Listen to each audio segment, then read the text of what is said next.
Man, this is the stuff they do not teach you in seminary. You're going to have to dive in to understand legally how all this whole thing could work. Right. I hate that. None of us wake up in the morning wanting to get on the phone with lawyers. That's why we got into ministry, bro. Totally. I mean, the very first merger we did, I mean, it was just kind of a reality that kind of hits you in the face. Wait a minute. Yeah. This is not just a spiritual thing. This is actually, we got to figure out the legal side of all of this. We live in in the West and in the United States where there just are a lot of different laws, and there are, ways that churches are run and bylaws and stuff that it's registered with the state wherever you're at. So you can't just like snap your fingers if the other church is cool and be like, great, handshake, we're merged. Right. This is Breaking Barriers, where we help pastors and churches grow so that they can go.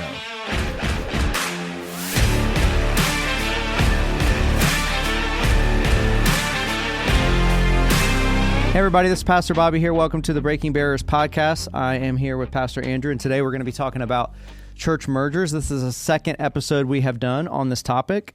Myself and Pastor Randy did an episode on this, so if you haven't heard that one, I would encourage you to go back and listen to that.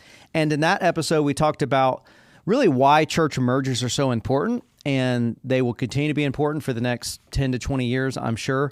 There are a ton of churches that have got on sort of the other side of their heyday, and those churches are trying to figure out what to do, moving forward into the future. And so it is a great kingdom opportunity for everybody if we can understand how to navigate that. And that's really what that last episode was about, just how big of a deal this is. We also talked about how some people can kind of mess up church mergers just in terms of how they try to navigate it, the leadership team of the church. Today, though, we're going to talk about, and we could just do so many different episodes on church mergers, but today we specifically want to hone in on really the number one, I won't call it hurdle, but the number one thing that you have to navigate in a church merger, and that is what a church merger actually is.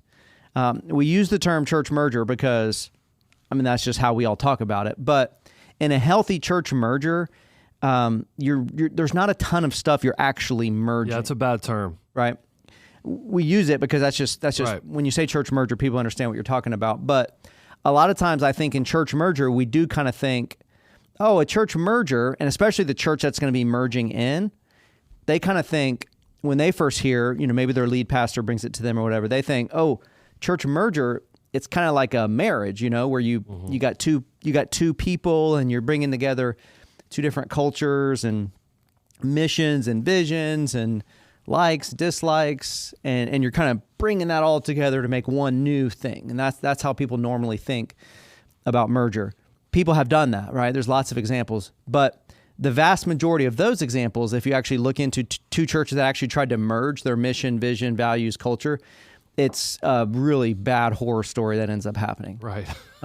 Two visions normally is right. division, right? Yeah. And it's just a really, really tough thing to try to navigate. So, I think a good way to think about it is maybe more like an adoption where one church is fully coming under the new church, new name, new mission, new vision, new direction for the future. And, there's probably other analogies and ways to think about that, but that is what in a good church merger, that is the hurdle. That is the thing you're going to have to navigate. That church that's merging in, they have to, we could celebrate what happened in the past and all of that, but they now, for this thing to work, they now have new leadership. There's a new mission. There's a new vision. There's a new direction. It may even mean, they're not in that building they were in anymore. Right. And it truly is hey, we're celebrating what happened, but we're kind of giving up who we are, and we are coming under the leadership of a new church. Mm-hmm. That's the hurdle to get over, and that's what we're talking about today: how to navigate that, how to get through that. Yeah, I think that what merger inherently sounds businessy, but if you're going to put it in business term, it's an acquisition. It's not a merger. That's a good way to think about it. A merger is, we're going to take two airlines and mix up their names, and we're all going to, make new colors, and we're going to just become a new thing, but an acquisition is like, no, your thing is going away, and it's going to come underneath and help us do our thing, and you're going to help us do our thing, and it's going to be better for the kingdom, better for everybody if but it is going to go away. Graphic analogy a little bit, but I do think it's a good one. The way I try to think about it is it's a swallowing, because one entity is being absorbed into the life of the other entity. And so it's like you're being swallowed up. And, I think that that's problematic for two reasons. I think the first reason is just from a missiological standpoint. I think that we want to have more churches, not less, right? And so what we think is like, man, 2 going to 1 doesn't seem right. But I think if you step back, you realize churches that are really in a merger situation, they're going to die anyway. Right. So the math is not any different. I mean, the math is the math. Like you're going to have one healthy thing, one dying thing. That dying thing is going to go on and die, and the healthy thing is hopefully going to live and thrive. So you're not changing the math. What you're doing is you're giving that church, as you described, that was in a heyday period, every church does, and is now on that downward trajectory. You're giving them an opportunity to leverage what they have, the history that they have, the people they have, the resources they have, and help boost the other thing, And so I love what you said, 2 visions equals division. That's really good. We got a lot of this stuff from Warren Bird and, when we read Better Together in our first merger. But I think that you got to think it's not going from 2 things to one new thing. It's going from 2 things to one of those 2 things being helped and one of them going away. And, just to clarify, so I think it's hard. Number one, like you said, there's a couple hard things to get over this. Number one, it's hard because do we want to go from 2 to 1? That's going to happen anyway. The second reason it's hard is because people just have to swallow that whole kind of, it's tough to swallow, that one of these things is going away. I think what is so important though is for us to remember from both sides of this, and it's easy for us to talk about it because we've never been on the other side. Right. I think I know what my heart posture would be on the other side. I hope it would be this, but one of the things I think we got to think about is how, in getting over that, the Bible and the mission of God is inherently forward thinking. That doesn't mean we don't look back. I'm reading Deuteronomy right now. Look back all the time, but always the point of looking back is to remember who God is for what He's going to do in the future. It's never to just go back and dwell on some heyday in the past ever. You look back as a way to get fuel for what God's going to do next. And, I pray that our posture would be that. I know on y'all's podcast with you and Randy, you talked about this, but, unless Jesus comes back, there will come a day when Mercy Hill dies. And it's on a downward trajectory, and we're going to have to make this, either it's going to be me or you, or it's going to be the next generation, or certainly maybe the next generation. Right. Somebody's going to have to cross that bridge of, hey, there was a heyday and God did some awesome stuff, and now it's time to leverage it forward. And I pray that that's where churches can get in their heart posture towards the mission is inherently forward thinking. Man, let's move forward together. Yeah. So, what you're saying is, essentially one of the churches is dying. One of the churches, man, it's ending and it's coming under the leadership of the leading church in the merger. And that is a hurdle. That is a real, just everything, legal, emotional, spiritual, leadership, like that is the hurdle to navigate in church mergers. And this, kind of like what Randy and I's podcast talked about, some people can mess this up on the very front end, right? Some very belief-oriented pastor comes in and in the very first discussion, he's like, man, your church is going to die. Yeah. And they could just kind of crush it. You know what I mean? Right. It's not an easy thing to help that other church navigate through that. So, that's, you want to avoid that. You also want to avoid thinking that, they're not going to die. Like, man, we are going to it is going to be kind of a merger, and we're going to try to merge some things. I think the idea of acquisition is good because there certainly is negotiation in an acquisition, but there's not negotiation around the fact that it's an acquisition. Right. Right. Right. And so I think that's a good way to think about a merger like, hey, we can negotiate some stuff, right? Like maybe we give you guys some promises of the future, what's going to happen or what's not. But what we're not going to negotiate is the fact that this is an acquisition.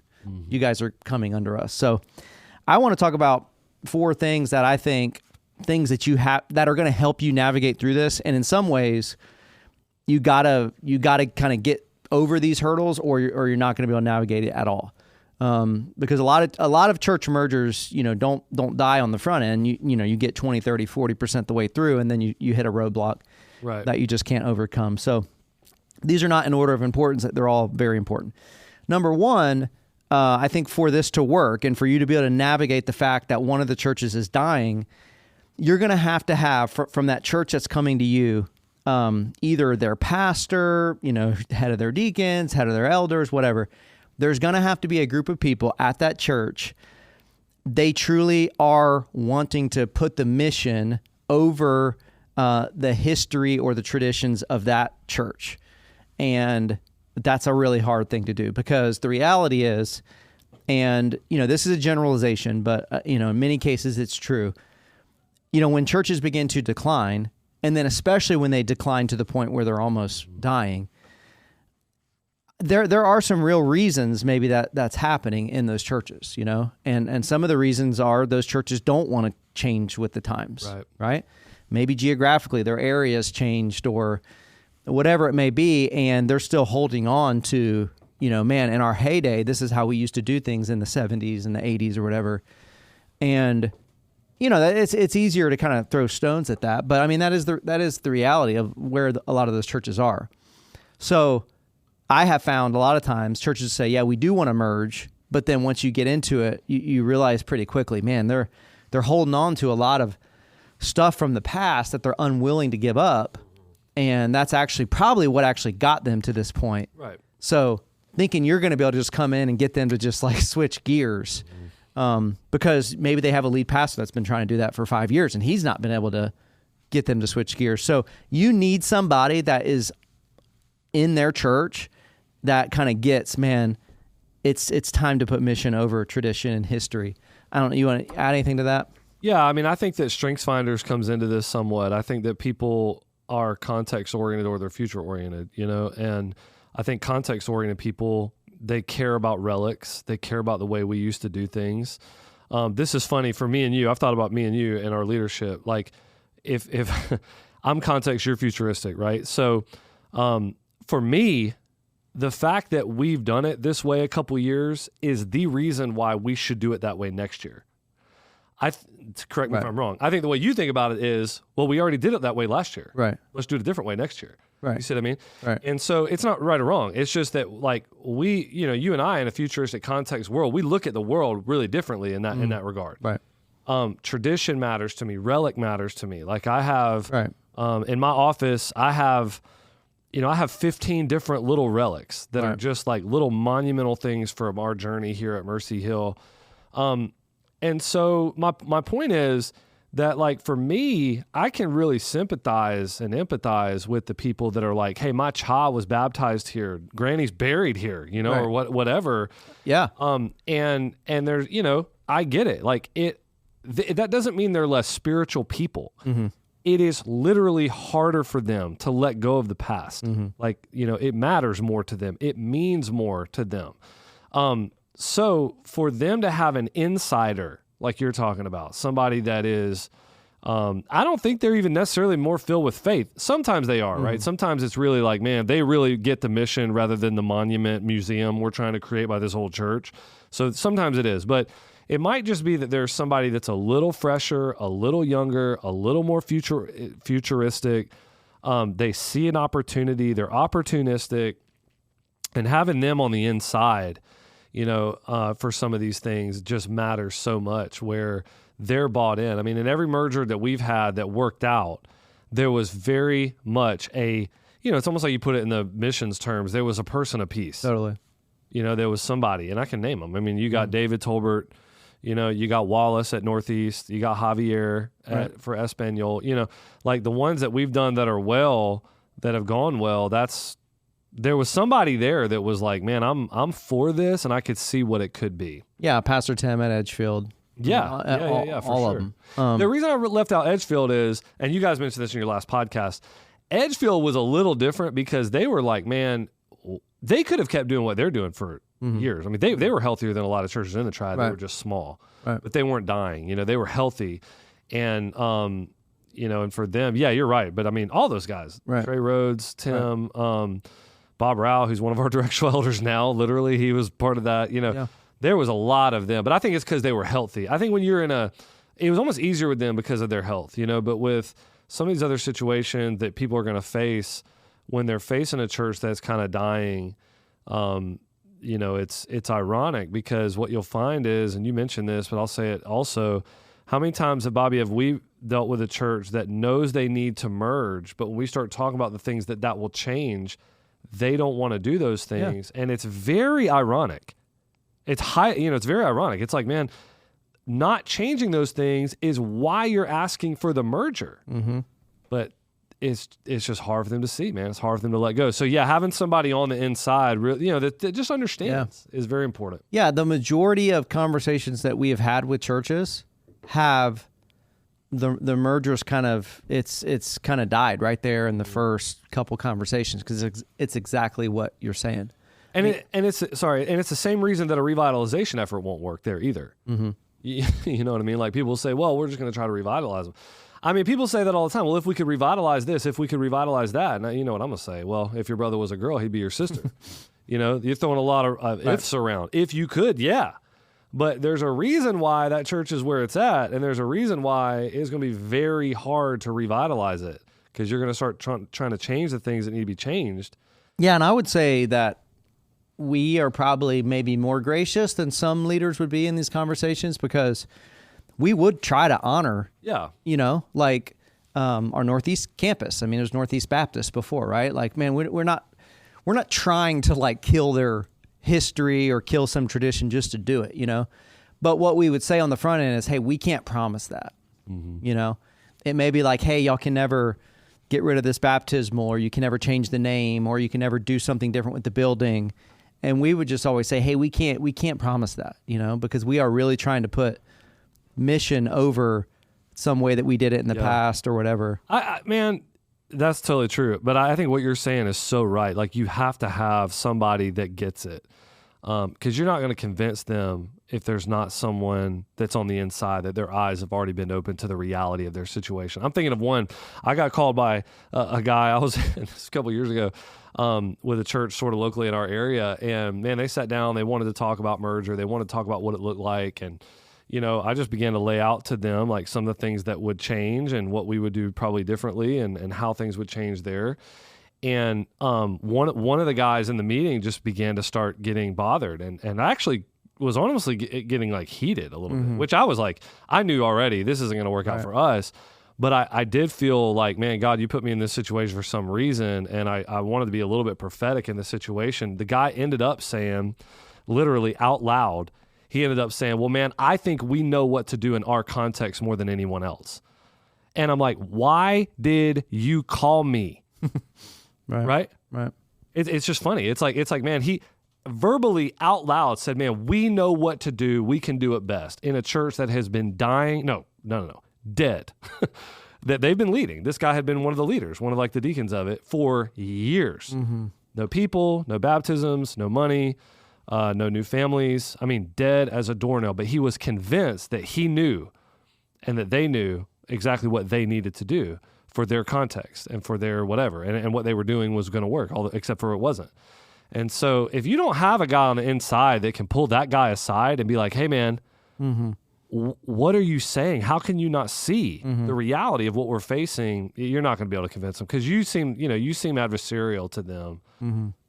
Like you're trying to take something that they have, which is not true. You're just trying to move something forward for the kingdom. But having that person of peace matters so much. And I would just say you have to have a lot of patience throughout the process because for us, in almost every merger that we've done, it was kind of like, man, at any moment it feels like this thing could kind of fall apart before it gets to the finish line because this thing that you're navigating of one church is dying and having to come under the other church, it's not like those people make one fail swoop decision at the very beginning and then you're past that issue. It's something you're navigating the entire time. At first you're navigating with the leaders, but by the end you're navigating with the whole church. So it really is something. I mean, it's gonna be going on until the merger actually happens, and honestly, it's going to be even happening after the merger happens because you're still going to have people around that are like, oh, why are we doing that? Why did that happen? Why'd you take your pews out? The second one I would say, and man, this is the stuff they do not teach you in seminary, is you're gonna have to dive in to understand legally how all this whole thing could work. I hate that. None of us wake up in the morning wanting to get on the phone with lawyers. That's why we got in the ministry, bro. Totally. But it's just, I remember I mean, the very first merger we did, I mean, it was just kind of a reality that kind of hits you in the face. Wait a minute. Yeah. This is not just a spiritual thing. This is actually, we got to figure out the legal side of all of this.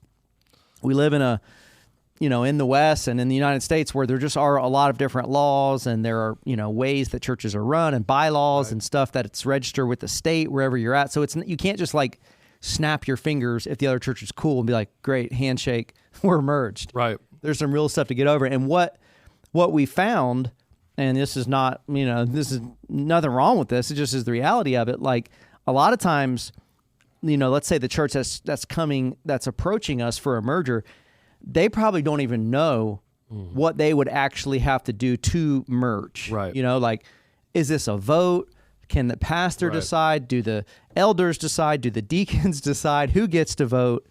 And I tell you, this stuff can get complicated really quickly because a lot of times, because these churches have been struggling over multiple years, they've probably not done some of the things that they need to do in terms of just the way they're organized, their bylaws. They have people on the roll that have not been there for 10 years, but still are able to vote on something. And this is where this can just stop a merger on the very front end, because sometimes there are just some legal hurdles that they're very hard to overcome. Right. And so, and the other challenge I have found with this is a lot of times if you, as let's say the bigger church that's, someone's merging under you, if you have lawyers or lawyers that, that you hire to work for you, they're not probably going to represent the other church. Right. Because that's just how kind of that profession works. And so, but you need somebody to kind of understand the legal stuff on their side. So I know you've not been super in the weeds of this. Enough to know, like, man, if you don't understand a phase 1 environmental study, you're probably, if you don't understand if you're getting property. That's what I'm saying. Yeah. Or like, how do you, that the state, there is an article of disillusionment. Like there's a thing that, every church that's constituted in North Carolina has some way that it has to dissolve. I mean, they don't necessarily get to just choose everything they do with their assets. Some of that's set up on the front end of what would happen if they dissolve, so there's just a lot with that. The tip I would say is, and you really gotta be this way, man. Like you have to have enough compassion, love, care, want it to work, want it to be the best thing for the people that are involved, no matter what you're getting or what you're not getting, quote unquote. Like, man, for the people there, I think for mergers to work, they're most situations you're in, man, if a church is needing to merge, they're not going to be in a situation where they have the savvy part of, we're going to get the lawyers to figure out how to dissolve. My point is, you're going to have to take a leadership role in that. Yep. And that to them can feel I'm a blue collar guy, man. I come from that world, and big corporate stuff feels very scary. Banks, lawyers, and it just feels very like, man, you're going to get taken in. You're going to get taken in, and somebody's trying to harm you. And so, man, you just have to have the actual relationships. And on our staff, Randy is the one really building a lot of this. You got to have the relationship where that church feels like, hey, you're kind of leading us in this. Now, right, our law firm may not represent you, but we're going to help make sure you have what you need. We're going to be at the meetings where make sure they're done the right way, and make sure the pastor doesn't call for a vote before he's supposed to, because we've been there. And I mean, there's a lot of stuff that goes into it. But I think the key is they're going to have to trust you to kind of help guide that process. And if there's not a lot of trust there, because there's going to be some scary moments where, man, people feel like we're getting taken advantage of, and it's just not the heart of it at all. And you got to overly communicate that to them, that we're in this together, Yep. So you need on your side a good legal team, somebody that can help you understand the other church's bylaws, because you're right. You have to lead the legal side for both churches in many cases. Because a lot of times you're dealing with a merger, there's not even any paid staff for the other church. Right. It may just be all volunteers, right? The other challenge with this, I would say, a lot of times if you're a younger church, your polity, the way the church is organized, is probably not at all like the way the other church's polity is organized. And so, they may be deacon-led, or, you kind of moved away from that in your new church plant for a reason. Yep. And so the way that they're going to have to vote to make this happen, like Mercy Hill, we have an elder board. But most churches we're merging with, that's not how they're going to be. So you're going to have to be willing to dive into that polity where we're talking about like who's on the membership roll, how does this vote work? Yeah, and I think man, this is where I just praise God for in particular, my background. Right, because you came from that sort yes. of, right. And on our stream now, guys kind of balk at that a little bit. They don't understand it. Yep. A lot of guys just don't understand it. They don't understand, I fully have my mind around the polity and the inner workings of many of the smaller Southern Baptist churches. 4,000 of them in North Carolina. Not really. There's probably 2,500, that are actually active. And I understand how 99% of them work. We are the 1%. And the new churches that are doing elders and all this stuff, they're the 1%. Right. And so, that's a good idea. As you're talking about it is, you need to really understand, and if you don't understand it, make sure you learn how their polity of most normative churches that are in the stream of which you're going to be merging works. Because one vote that you're not aware of, it will just kill the thing. Tank right there. it. Yep. For sure. Yeah. And understanding quorum and understanding like how many people got to be there and what's the notice that people have to have beforehand. I mean, there's a million things like that. Yep. Yep. Yeah. So, dive into their bylaws, dive into your bylaws, get some legal advice around all this. Understand for whatever state you're in, the legal side of all this, because all states are different for disillusionment and all this different stuff. So that's all important stuff. Hey, the last two are very similar, kind of two sides of a coin. One is with the other church, their leaders, but then really their congregation, I would say. Because a lot of times, if this thing makes it way down the field, their leaders or that person of peace, they're very bought in, right? Mm-hmm. But you may have some other people in the church, for sure, that, maybe they're going to come along. But, this is hard for people. Because like you're saying, especially some of these smaller churches that have a lot of tradition, like literally like their family maybe like buried behind the church, and their kids got baptized in that baptismal, and they remember when the church started and all that stuff. So you have to be very upfront, I would say, with the communication and what's actually happening and who you are as a church, because I think there's a tendency, especially when you're trying to bring their congregation along, there could be a tendency to try to kind of round the edges a little bit. Yeah. And not be, because there's going to be some differences of actual probably like theological beliefs, right? Around membership or baptism or whatever it may be.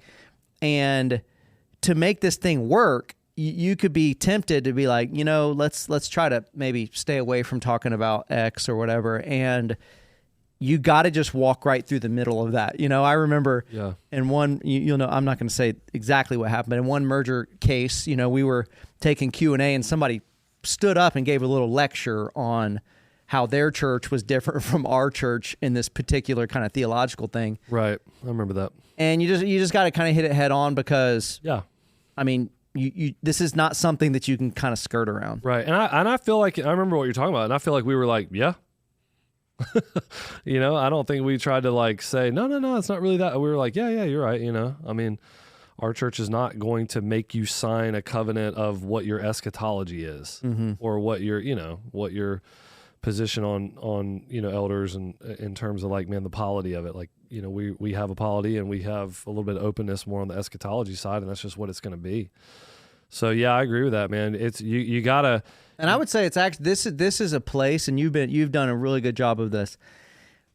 That could seem hard to do. Like, oh man, we're gonna have to stand up and take questions, and y'all believe this, and we believe this. But this is a chance, I think, actually, because a lot of these churches do not have strong leadership. Right. This is a chance to actually establish. It's going to be hard at first to establish. Hey, the church you're merging into, they have good leaders that are well thought. You could say, yeah, you guys believe this, we believe this. Here's why we do this. Here's why we decided to do this, and you get a chance to establish kind of your own leadership chops. Yeah, you get a chance to be strong, but you can do it with a smile. And I think that's the part where some guys tank this thing. They got the be strong part because they plan, especially if they're a church planner, they want to bust down doors and be the front on the front lines and charge the hill. and they want to, but they don't understand the smile part. It's like, hey man, these people are, they're taking a chance by talking to you, and they're kind of feeling backed in a corner right now because the light bills come in, and like, just go read How to Win Friends and Influence People right before you walk in. Right. And understand how to like put yourself in someone else's shoes and kind of hover over the conversation a little bit and watch the reactions that they're having and you're having, and just try to read the room. That is not the same as don't say what's hard. Like that's what you're trying to get at. Like you got to just walk through it and say what's hard. If I can, man, what's funny about this is you've talked on the podcast, we've had some success, a couple successful mergers that have gone really well and helped our church. But when I was before seminary, I was a part of a merger that went disastrously wrong. And I was a student pastor at a church that merged, and man, great leader, especially the guy I came in with, great guy, whatever. But dude, when I read Warren Bird's book, Better Together, I was like, man, I think we literally did the opposite of every single thing here, because it was two things became one new thing. It was a mutual need, not a mutual vision for the future. It was like, man, we got some energy. You guys have a building. It was just, it was all kind of, and I think that definitely what ended up happening in some ways, and I was young, man. I was, 22 years old, 21, 22, still in college. And I do think that that in that situation, both of those churches, as you said, rounded the edges. They wanted it to work. They both really wanted it to work. Right. And so much so that maybe they weren't as upfront from the beginning about what needed to happen and what their expectations were. And it was certainly everything that we're talking about is not what they did. It was not a swallowing. It was not an absorption. It was not an adoption, whatever, it was two visions that became division. And, it wasn't long before both the pastors left. And now you had two things that were weak and kind of unhealthy, and now there's one thing that's weak and unhealthy. And it was very hard. How's that church now? So it was kind of a strange thing. The place that church was, they ended up demerging. But in demerging, they both lost a lot of members, and it was already very small to begin with. I'm talking about 50 people each or something. So. But man, in God's goodness, that building got taken over by Grace Community Church in Greenville, which is just absolutely blowing and going. And they have their downtown campus now there, and it's just it's just freaking awesome. And then the other church that came out of that, they kind of went back out, and the lead pastor there, who I'm good friends with, he moved on. He's a pastor in Ohio now, doing great things, but he was older than me guy. But there was a younger guy that came in, and that church is small, but they're doing the ministry they want to do. They're doing, actually I got a good friend of mine that his family is plugged into that church. And so, the stuff's all in God's hands, but I think anybody looking back on it, including those guys, would probably look back and say, yeah, we did the best we could, but man, we made some very key mistakes in exactly what we're talking about now with vision, but also with, man, we want it to work so bad that we're willing to kind of not say some things on the front end that probably need to be said, and just get it straight and hammered out. Totally, yeah. That's an easy thing to do because you want to make it work. Yeah. So the last one that I would say, to really kind of navigate this whole merger thing is you're going to have to really use your leadership team is going to have to use a lot of leadership energy to really help to bring these people along. Because I think sometimes people think, if they've never done this before, hey, man, once this other congregation votes, or once they check the box, they say yes, we're going to do this, then that's it, right? They just become part of our church, and we just kind of move on. And it's like that's just not how it works. I mean, think about, especially for churches that are church plants. Like think about like that initial launch team you had. It's like, man, you had to spend a year bringing them, teaching them about. What is the mission of your church? Like, what is the vision? Where are you going? What does your church feel like? What's the culture like? What is the leadership style like? Where are these people going to play a part in your church? And so, like, man, if you're going to get into this and you're going to try to get over this hurdle of actually making the church merger happen, somebody on your team, or for many of the early mergers for us, it was both of us. Yeah. And it was like, hey, this is a very significant amount of energy over a long period of time, because even if these people are super bought in or, they're excited about it, you still have to bring them from non-member of your church, totally different vision, mission, all of that, to like, man, fully functioning, bought in, happy, want to follow the leadership member of your church. And this requires a lot of leadership. Yeah. And a lot of care. I mean, I think no one has ever accused me of being too much of a shepherd, like I'm more of on the apostolic, more on the prophetic, right. Certainly, and that's fine. We have guys on our staff, and you don't need to be on staff to do that. We have a bunch of we have a bunch of lay elders I think are really good shepherds, man. They care about people. To them, it's not about the masses, it's about the man or the woman, and that's, I think, what is awesome about a shepherd. They really look out for the one. I'm not naturally wired that way, but I do think even organizationally, we have tried very hard that those people that come in through merger, they are given a bit of a special status. I don't mean the Book of James, we're ushering them to the front, blah blah blah. I mean just like they're kind of heroes, man. Like they've walked through some stuff that's pretty hard. They kept their hands open. They modeled for the congregation what it means to live more for the mission than the past. And they're going to need probably some extra care. They're not just part of the flock that you throw the feed out to. You got to maybe pick them up like a chicken and sort of feed them one-on-one and for a little while. And I think we've tried to do a good job of that, like, man, just giving these people honor and making sure that they have a really good place to serve and making sure they have now I can't do it for them, but making sure they have every opportunity to stay very connected from the jump. And, a lot of the names that I know right now at Mercy Hill that have been around for a long time, that's a lot of who comes to my mind are people who came in through merger and, or acquisition or whatever. And, man, they stuck and they went through the hard part, and now God has just multiplied their effort. Yeah, the two mistakes I feel like you're kind of speaking to, especially on one side, is like, because I've heard guys do this even for mergers that actually happened. They're just kind of harsh to the other church. Like, hey, you are not immediately a member of our church, right? You are going to have to prove yourself through this membership process, and we're not doing a special membership process for you. You come in like everybody else. Yep, you got to show up to our normal membership process, and if you miss that thing, you're on the outside like anybody else. And it's like, man, you got to have a little bit more grace and care than that. On the other side, you don't want to just like, hey, you're in, cool, right. Like you do have to spiritually and emotionally bring people along, right? Because you don't want to add, even if you're getting a building or something awesome, you don't want to add 30, 40 people to your church that are like totally not bought in. Right. Even though you made the merger happen, it's like, well, that's not super good either, because those people are going to all now go get in community groups and everything else. And it's like, man, you want people to be bought in. Yeah, the way I thought about it, like for some of the stuff we've done is from their end, yes, they have to do everything that somebody has to do to become a member. Okay? They do.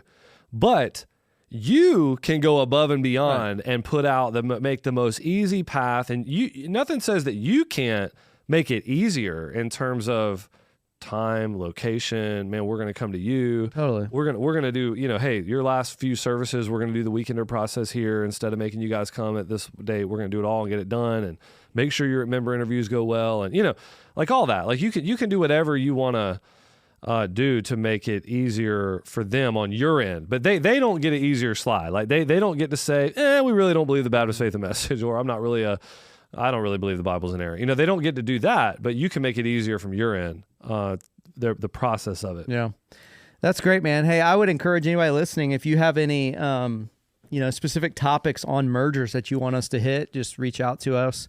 You can throw them in the Facebook group. Yeah, totally. I think that's a good plug for the Facebook group. If you go on Facebook and just look up Breaking Barriers, you'll find our Facebook group. And these are the type of questions that people are asking and stuff that we're trying to put out there.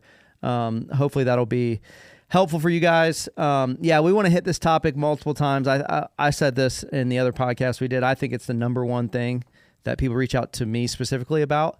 I'm actually getting off the podcast today and going hop on the phone with somebody and talking about a church merger. So it's happening all over the place.